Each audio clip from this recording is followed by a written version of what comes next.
We are here with Plainfield star center power forward, Justin Sears. Justin came out of nowhere as a sophomore with a bunch of other sophomores to help the Cardinals to their second consecutive sectional title and Group 4 championship berth in 2010. Justin, tell me about the experience of reaching the rack to try to grab that elusive group championship against Cherokee. It was a great experience. The whole city of Plainfield, we came out to all our games, and through the state tournament, everyone was at our games, and we lifted the town spirits up. And making it there with Tyrone, it was just it was fun. We learned a lot, and unfortunately, we didn't come out with the win at the end, but we definitely learned a lot from the season. Now, your team here's about first-team All-Stater Tyrone Johnson transferring to Mount Trust Christian. How did that affect the team, and what were the expectations going into the 2010-2011 season? It was hard. A couple days after we lost in the state championship to Cherokee, there was rumors flying around, and a lot of kids were asking. I'm like, that's the craziest thought ever that he would leave. And then I came to Plainfield off the school bus one day, and then everybody came up to me and said, Tyrone, he's transferring. So it was a definite shock, but a couple days later, the sophomores and we realized that this was actually a chance for us to step up. And Tyrone, he didn't just leave us high and dry. He taught us a lot and gave us good advice, and he was cheering us on. Okay. Well, we're going to go back a little bit, you know, the early days of basketball.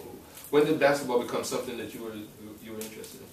I really never played basketball until middle school. I played CYO basketball in the 6th grade. I really didn't take it seriously. I was just playing with my friends, and in the 8th grade year, I started playing AAU and started to pick up, and we became serious with it. Okay. Your freshman year, you were unsung, unknown guy on the JV team. The team surprised many, made it to the county finals. Tell me about that experience. It was tough at first. I was going to Plainfield, going to 2 different schools essentially. And a lot of the joke is I couldn't walk and chew gum at the same time back then. But it was tough just being with a new crowd, but eventually I got into the swing of things, and then everyone accepted me and we started having fun with basketball. Now you guys lost some tough games to not only the best teams in the tri-state, but probably the nation. You know, and then you suffered that tough defeat to Linden, our arch enemy in the county. With only the playoffs remaining, how did you guys regroup? Well, looking back at it, playing Michael Gilchrist, Derek Gordon at St. Patrick's and going against St. Anthony's, those are the best teams in the nation. So if we were able to stay within 10, 15 points of them, we should be able to beat any other team. And when we lost to Linden in the semifinals of the county tournament, it was a shock. And the next day at practice, everyone realized we really need to step up and take this seriously. And our thought was, well, we want to get back at Linden, so the only way we can do that is make it to the TLC. And we did our part, but unfortunately Linden lost in the finals, but we had a great year after that. Now, you guys make your playoff run. You guys make it to the sectional championship. And then we have a memorable game, probably one of the greatest games in Plainfield history, at Mendham in enemy territory in a packed gym. Tell me about the experience of that near triple-double in the sectional Group 3 championship. And you had a pretty down night. I mean, you only dropped 24 points, grabbed 26 rebounds, 7 rejections. Tell me about that night. Tell me about the experience. It was an interesting night. Going on the bus ride over, you knew it would be a tough matchup. But when we pulled in the parking lot, the bus was shaking, and I had these headphones, and I could never hear anyone when I had the headphones in. And I felt like someone was talking next to me, just yelling Mendham, Mendham, and like, you see the whole student section, you're just like, wow, this could be a different environment.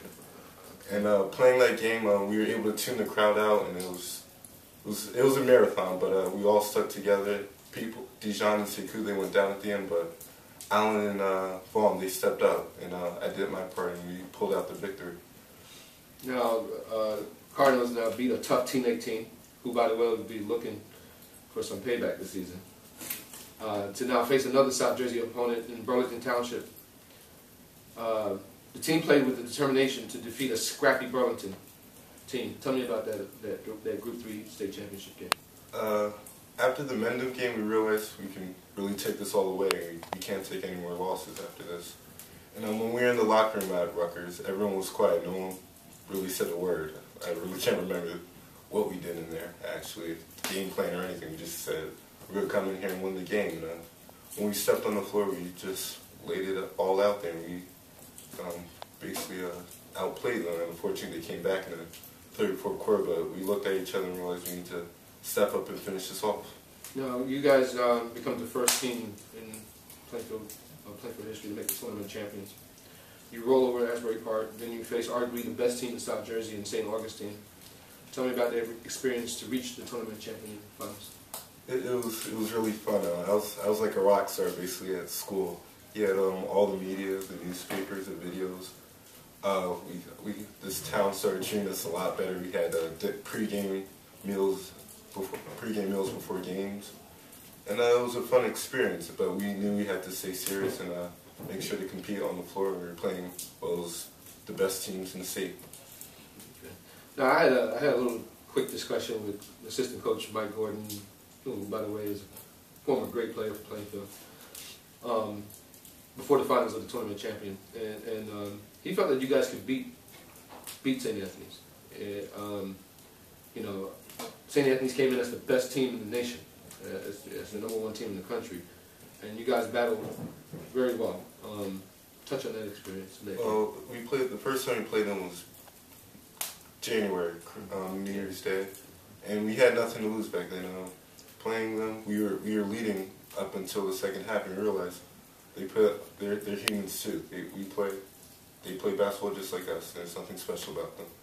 So coming back to the tournament of champions, we realized that we can do this. And unfortunately, we ran out of gas at the end. But this year, we definitely know we can beat them and can compete with them. Okay, now part of being a student athlete, and the most important part of a student athlete label is the academics. You have been touted about your academic excellence. Now we know about your two-handed slams, we know about your Bill Russell rejections, but touch on your successful academic success, and where does that fit into your future? Academics has always been a focus of my family. My parents have always stressed that. And it was definitely a challenge going to the magnet school and then going over to Plainfield after school, but I just learned to balance it, and it's definitely helped me with my time management skills. So knowing I can do my homework and play basketball at a high level, I feel I can do pretty much anything when I go on to college and beyond in life. Okay. Now, who has been the most influential people in your life when it comes to academics and sports? Pretty much our parents. They support me with everything I do, and they always challenge me, whether it's on the basketball court or in the classroom. They really don't settle. They don't let me settle for anything, really. They want me to be the best that I can in anything I do. Okay, when did the colleges start taking notice of you? Probably the beginning of my sophomore year. I got a letter from Columbia, and I really knew nothing about college. It never was a thought for my family, but we took a visit up to New York to see Columbia, and I was just in shock, realizing that people actually go to schools like this. So I guess after that, I really took it seriously and realized I can actually take basketball somewhere and go to a high caliber school. Okay. Now, how was the college recruiting process, and what was the pros and the cons of your experience? It was a really stressful process and a fun process at the same time. Mm-hmm. When you have schools like Princeton, Yale, Stanford, BU, all these schools call you, it's really humbling just to know schools of that caliber would take me. And it was tough because some nights you just want to do your homework and go to sleep, but schools are still calling you, wanting you to commit, wanting you to take visits. But you just have to learn to relax, take your visits, and at the end of the process, you want to be left with a good group of schools. Okay. All right, now let's get down to the list of schools that you visited and tell us about those experiences. I visited, I feel like every school on the East Coast pretty much. But we visited a lot of Ivy League schools, American East schools, and give me a couple of them. we visited BU, Mm-hmm. Lehigh,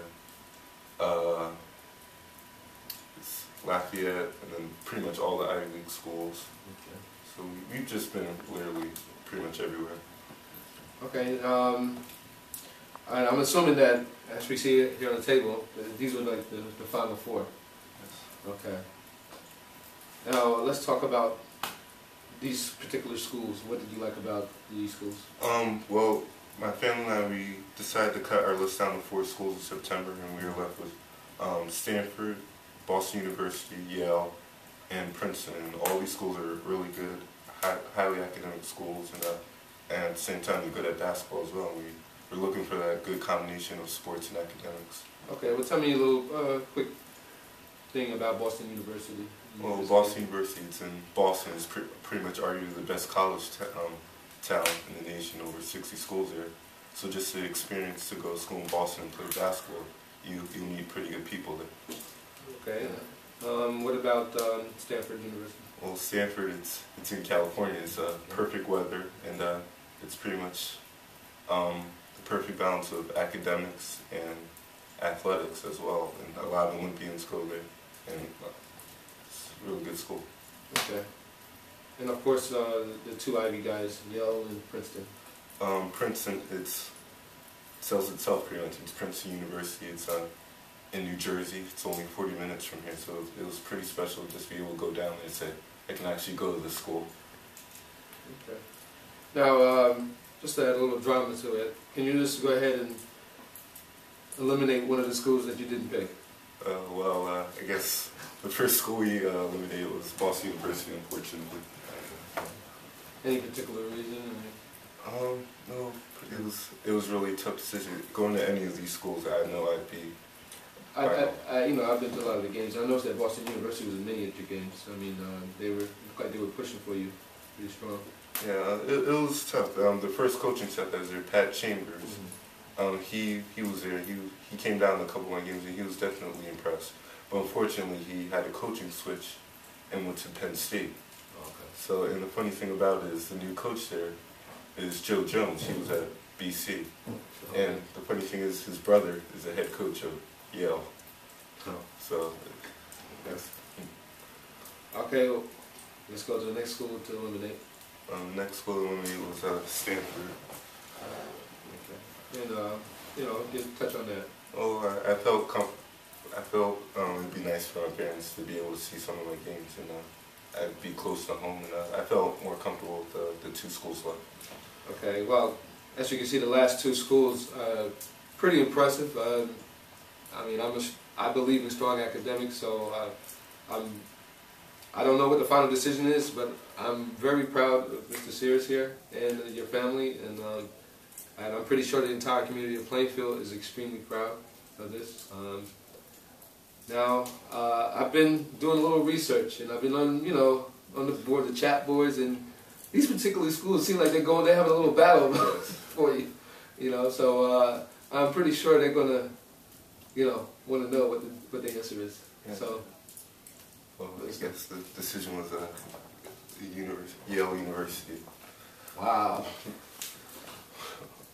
Congratulations. Good luck.